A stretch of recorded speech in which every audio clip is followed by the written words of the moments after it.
Welcome to all of you to the Luxo BuildUP Hackathon number 2. I'm very happy today to be presenting a workshop on the service relayer. For a little introduction on who I am, so my name is Magali Maureen. I am a software engineer at Luxo, and the projects I've been working on since I've joined Luxo are the service relayer, on which I will be talking today, and also the indexer that you can find at search.universalprofile.cloud, which indexes the universal profiles on the blockchain and also the tokens and NFT. So the objective of this workshop is that you get an idea of how to use a service relayer, how to send execute relay call transaction, how to deploy universal profiles. And finally, I will do a demo with the GitHub repository that I have prepared for this workshop. All along the workshop, you can always refer at docs.luxo.tech, where you will find very detailed information on everything that I will be talking about. So don't hesitate to visit docs.luxo.tech for any question that you have. So today, a big barrier of entry to the blockchain is the fact that users need to buy token of a network on an exchange platform, do a KYC, etc., etc. A long and a very discouraging process before they are able to send transaction to the blockchain. The idea of the service relayer is to replace this two-time step for the user with just a one-time step for the user. The user just needs to subscribe to a monthly subscription to the service relayer, and then the service relayer sends and pays for the transaction fee of the users every time a user wants to make an action on the blockchain. So basically, the service relayer removes a barrier of entry of the user to use the blockchain. Let's get into more details on how this flow works. A user signs a transaction with a key. This key doesn't need any fund on it. It just needs to have permission to execute a transaction on the universal profile. This transaction is sent to the service relayer. The service relayer then signs this transaction and sends it to the blockchain. The user needs to send the transaction to the service relayer. This transaction is an object with different parameters. The first parameter is the address. This address is the universal profile address of the user, on which the transaction will be executed. Then we have a transaction object. The transaction object consists of the ABI of the transaction to be executed, a signature, this is the signed transaction with the key of the user, which doesn't have any fund, the nonce is the nonce of the signing key of the transaction, and finally the validity timestamp. The validity timestamp is the duration for which the transaction will be considered valid. In this case, the validity timestamp is set to 0. This means that the transaction is valid for an indefinite period of time. Then the service relayer will encode the execute relay call transaction with the parameters given by the user. And finally, it will sign and send the transaction to the blockchain. This transaction will be executed on the blockchain, and the service relayer will return to the user the transaction hash. Now let's get into more detail on how to deploy a universal profile. A universal profile deployments require to deploy several smart contracts, and these smart contracts need to interact with each other. In fact, a universal profile is a combination of different contracts. On one side, an ERC725 account contract, and also an LSP6 key manager contract. This LSP6 key manager contract is linked to the ERC725 account contract. Then we can also set additional settings like a universal receiver delegate or LSP3 metadata on the ERC725 account contract. In order to orchestrate the deployment of these very different contracts and to set additional data on top of this deployment, we use the LSP23 standard. Now let's get into the demo code. So first, I would like to present some tools that will be useful to you when you will be tackling with the repository. First, the Luxo faucet. This faucet allows you to get some fund on your keys from the Luxo testnet. The second tool that will be very useful to you is ERC725 Inspect. It allows you very easily to know what is inside your universal profile. Now, let's get into the repo and into the demo code. Let's clone the repository and do the installation setup. Once you have followed the installation process, you should have an environment file with a private key which has funds on it. So this key, relayer private key, is the key that was in pink. So this key is the key that will be used to send execute relayer call to the blockchain. You can use the faucet in order to fund this key. Let's run the project by running yarn dev. This will generate the server, and here we see that the server was successfully started at localhost 3000. So now we can use the script in order to execute a relayer call or deploy a universal profile. First, let's start by executing a relayer call. In the script execute relayer call, we see that we need to give two parameters in input. The first parameter is the universal profile address on which we want to execute this relayer call. And then it's the user private key. This private key is the key that was in gold in the slide before. This key doesn't need any fund. It only needs to have permission on the universal profile in order to execute the ABI payload. In this script, as we don't fill in the input parameters any ABI, a default setData ABI will be executed on our universal profile.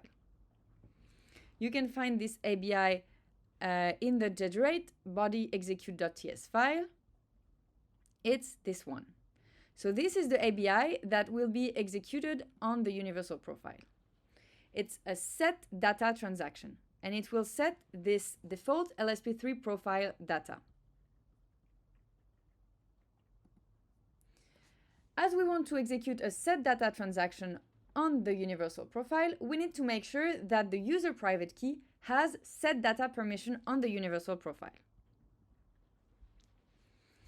So now let's execute the script and see if the LSP3 profile data are correctly set on our universal profile. To execute the script, we will run yarn run execute .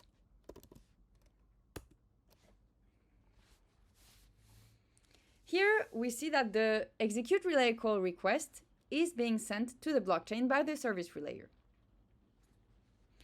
This execute relay call request is signed by this wallet address. And here we have that the transaction was successfully sent. And we see that our transaction was successful. Then we can see on ERC725 inspect if the LSP profile metadata were correctly set on our universal profile. So let's go on ERC725 inspect. And here paste the contract address. Here is the universal profile address on which we executed the relay call. And here we can see everything that is on this universal profile.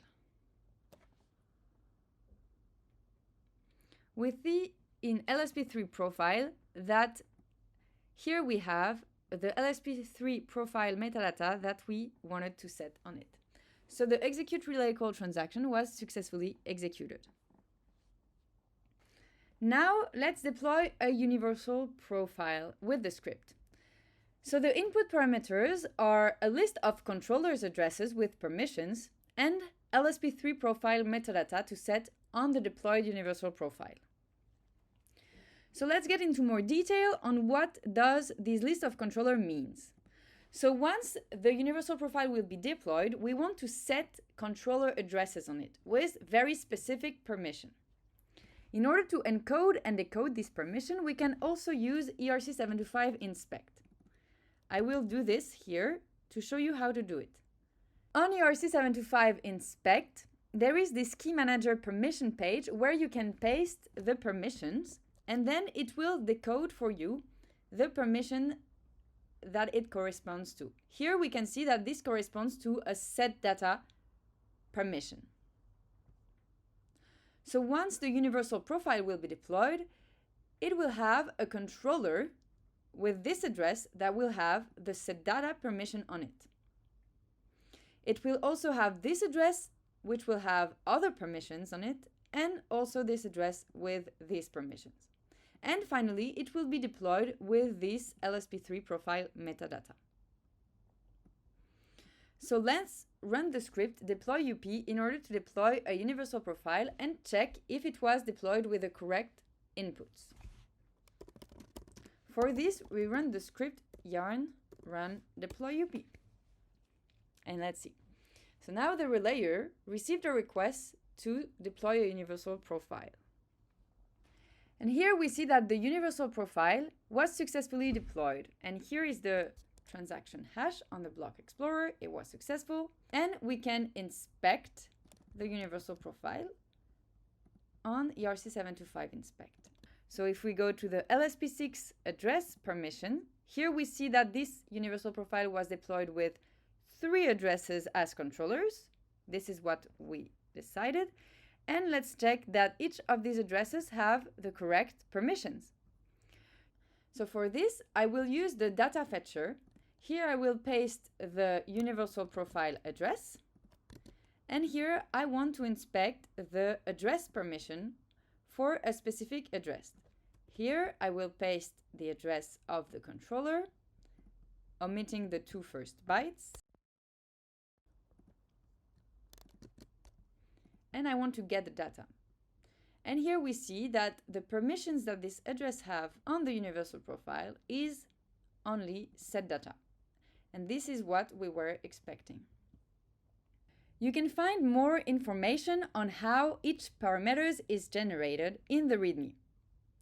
Please go through there in detail, as it will give you better insight on how each endpoint works and how a transaction execute relay call or deploy universal profile is executed through the relayer. Finally, I thought about some ideas for the hackathon that could be nice to discuss about the nonce management system. So in this implementation of the relayer, there is just one key that signs and sends the transaction to the blockchain. However, if there was just one key, the relayer will be a very slow system. So ideally, we want several keys that are signing and sending transaction to the blockchain in parallel. But for this, we need to have a good nonce management of each keys. Then another idea was the batch of transaction. In order to reduce the cost of gas fee, the relayer could send users' transaction in batch. This has the advantages of reducing the gas fee, but also on the other side, disadvantages. So for example, we could not send the transaction hash back to the user for each transaction that they want to make. And also, if one of the transaction would happen to fail, then the whole batch of transaction would fail. And finally, another idea will be linked to the quota management. How does user would pay or retribute to the service relayer for paying their transaction fees?